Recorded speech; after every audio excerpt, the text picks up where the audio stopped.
a qui dit, mais Babo, il était là, il a Écoutez fait quoi? attentivement. Je vais leur dire ce que j'ai fait. La guerre qu'ils ont amenée là, Draman. je l'ai contenue. C'est ça qui est la vérité. Le mot Dieu. La guerre qu'ils ont amenée, je l'ai contenue. Je vois des gens essayer d'expliquer.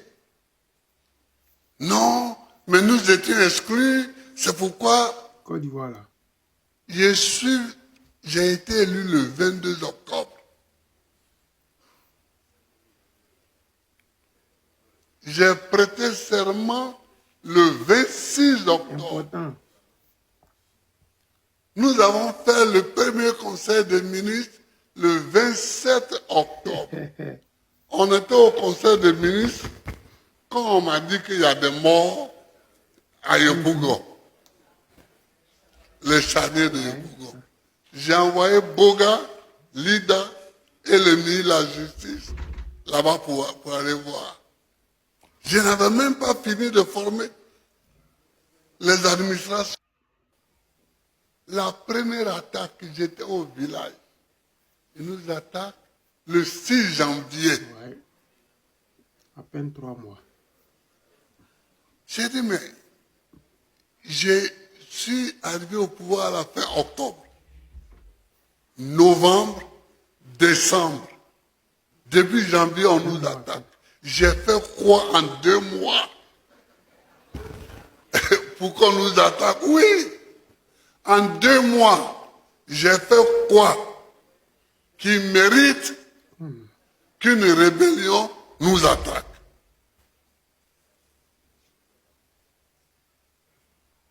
Mais ça, c'est des débats qu'on va avoir. C'est des débats qu'on va avoir. Vous faites une rébellion pour mettre quelqu'un au pouvoir. Dites que c'est pour qu'un tel vienne au pouvoir. Mais moi, j'arrive au pouvoir le 27 octobre. Le 6 janvier, vous m'attaquez. J'ai fait quoi? À peine. Je n'ai même pas fini. Les ministres n'ont même pas fini de former leur cabinet. Moi-même, je n'ai même pas fini de former mon cabinet.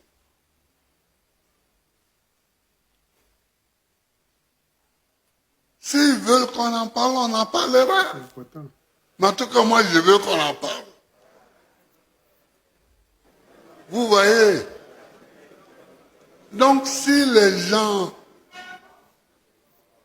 veulent qu'on parle des rapports qu'on a eus, de ce qu'ils nous ont fait,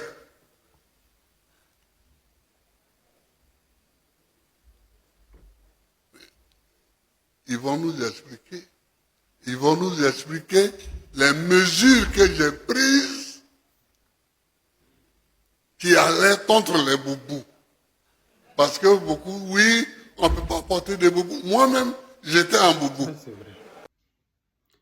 Mais, les amis, vous venez d'écouter le guide président Gbagbo Laurent. Ça, c'est la Côte d'Ivoire qui parle à travers lui.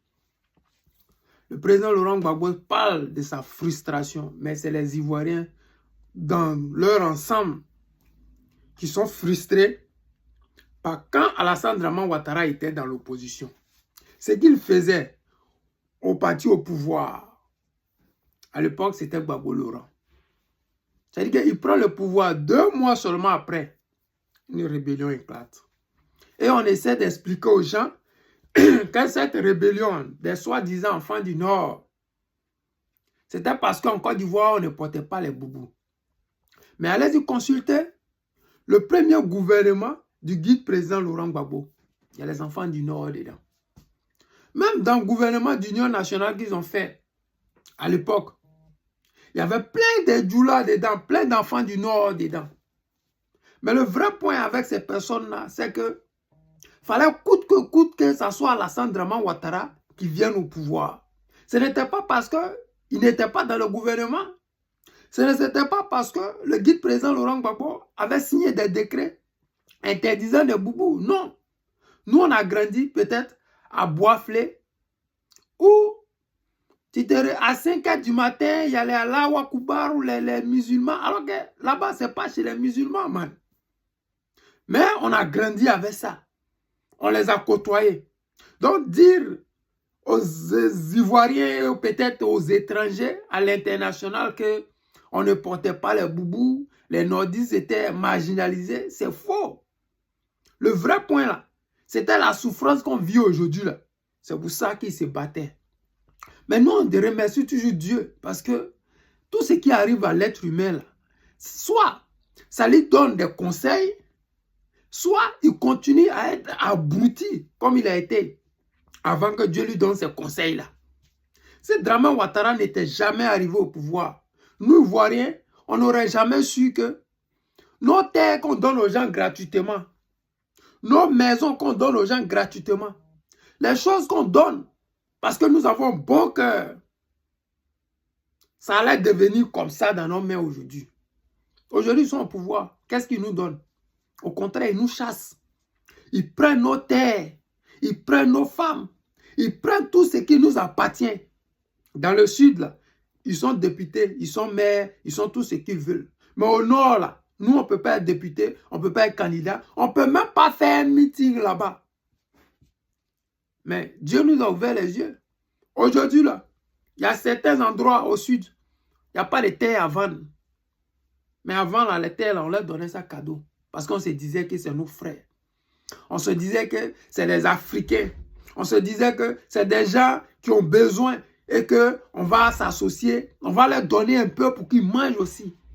On ne savait pas qu'on était en train de creuser nos propres tombes.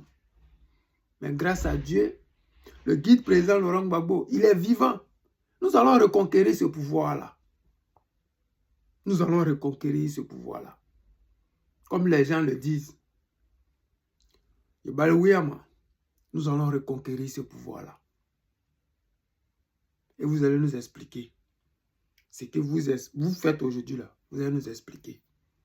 Les amis, c'est le président Lotan, l'ami des dirigeants qui se respectent. Je vous aime, je vous dis à tout à l'heure.